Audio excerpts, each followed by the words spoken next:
Bismillahirrahmanirrahim. Assalamu alaikum and good morning, grade 4. I hope you people are doing well. So, the English lecture is going to be started, and we have read about chapter number 7 yesterday. That was half of the chapter, and now we are going to complete the chapter, to complete the reading of this chapter. We need to start from page number 35. Okay, we have to read today the page number 35 and 36. So you people need to get ready your page number 35 fast. So here we go. Young master, you are not the only one who has had changes in their life. Sniggered Oleg. अब Oleg उसको जब वो gate पे खड़ा हुआ नजर आता है तो वो अपने मुंह के ऊपर हाथ रख कर मुस्कुराता है, दबी सी मुस्कुराहट शो करता है और उसको कहता है कि you are not the only one, सिर्फ तुम ही नहीं हो one who has changes their life, जिसकी लाइफ बदल गई है, कि सिर्फ एक तुम ही नहीं हो जिसकी लाइफ बदल चुकी है। और वो फिर मुंह दबा के हंसता है। It turned out that Oleg had become the gentleman as Miss Havisham's. अब ये दिखाई दे रहा था कि ओलेग भी जो है वो एक जेंटलमैन बन चुका था मिस हैविशम के पास रहते हुए।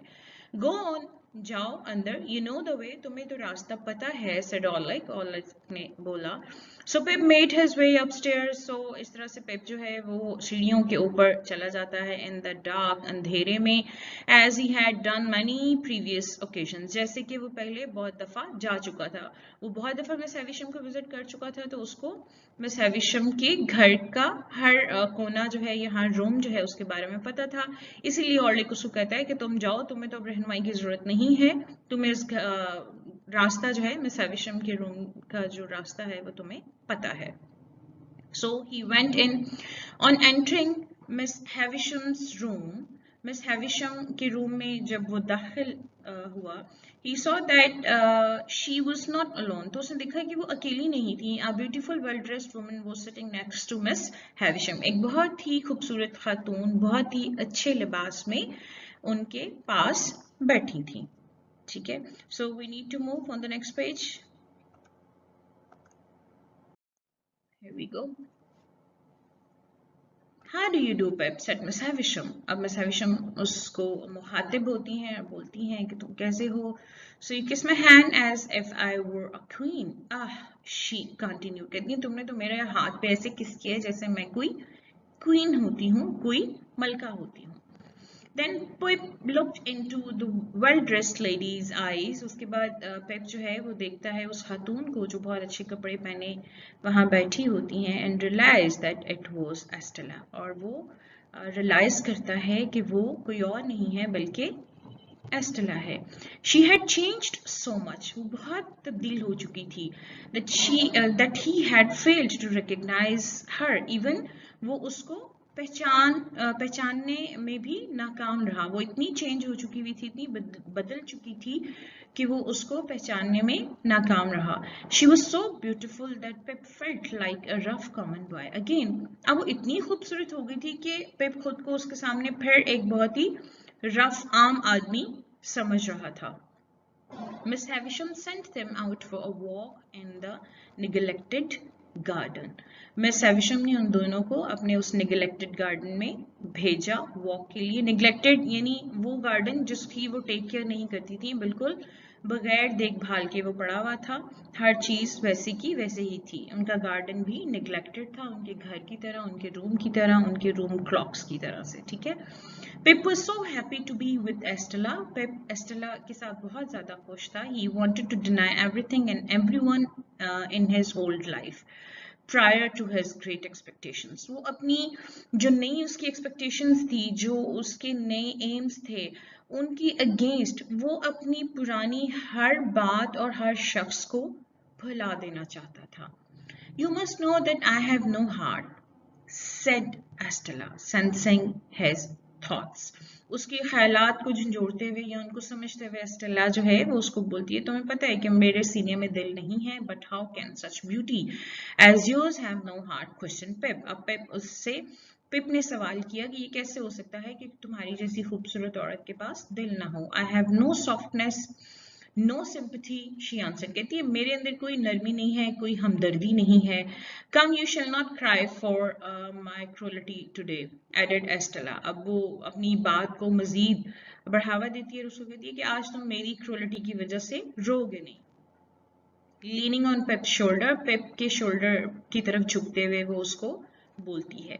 They walked around the garden twice more and went back into the house. 2 दफा से ज्यादा उन्होंने पूरे गार्डन का राउंड लिया और फिर दोबारा घर के अंदर चले गए. Miss Havisham sent Estella to dress for dinner and then said to Pip in a loud whisper, "Love her, love her, love her." उसको भेज देती हैं मिस हैविशम एस्टेला को कि वो ड्रेसअप होके डिनर के लिए आ जाए और पेप को वो लाउडली विस्पर करती हैं, ऊंची आवाज में उसको बोलती हैं कि love her and love her. I adopted her to be loved. मैंने इसको अडॉप्ट ही इसलिए किया है, इसको अपनाया ही इसलिए है कि इसको प्यार किया जाए. I brought her up and educated her to be loved. मैंने इसकी परवरिश की है, इसको एजुकेट किया है, इसको तालीम दी है ताकि लोग इसको अच्छा समझ सकें, इसको प्यार दे सकें. Real love is giving up your whole heart and soul, just as I did. Miss Havisham had nearly collapsed with the emotion used to expel such words. कहती हैं कि real word is giving up your whole heart, कि जब आप हकीकत में किसी को पसंद करते हो तो आप अपना हार्ट एंड सोल उसको दे देते हो, जैसे कि मैंने दिया था. और मिस हैविशम इतनी इमोशनल हो रही थी कि she was looking like collapse will collapse somewhere. ठीक है. The evening was spent playing cards.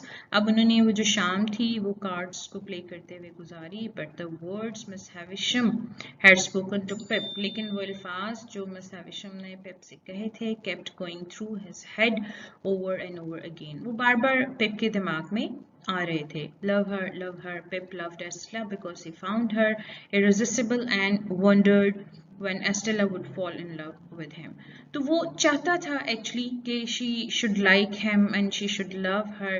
तो इसलिए वो उसको जो मिस हैविशम के वर्ड्स जो थे वो उसको बहुत ज़्यादा फैसिनेट कर रहे थे और वो बेसिकली एक्चुअली खुद को चेंज ही इसलिए कर रहा था कि Estella could give her a soft look or the soft of her heart, softness of her heart. ठीक है.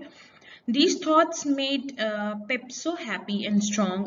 ये सब कुछ सोचते हुए Pip खुद को बहुत strong feel कर रहा था और वो बहुत खुश था. He did not feel too bad when he decided that he would not visit Joe. उसको इससे कोई फर्क नहीं पड़ा या उसको बिल्कुल बुरा महसूस नहीं हुआ कि वो जो को विजिट नहीं करेगा या उसको मिलने नहीं जाएगा. He was far away from being a blacksmith's boy now. अब वो किसी लोहार का लड़का बनकर नहीं रहना चाहता था और वो उस दुनिया से बहुत ज्यादा दूर था. He also knew, और वो ये भी जानता था, Estella would have nothing but contempt for someone like Joe.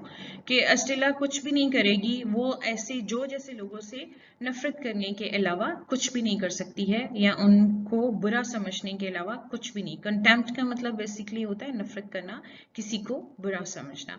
तो वो उससे ज्यादा कुछ भी नहीं कर सकती है. So this is all for today. You people have to sit now and read the chapter thoroughly. Try to read the complete chapter on the pages we read yesterday and today as well.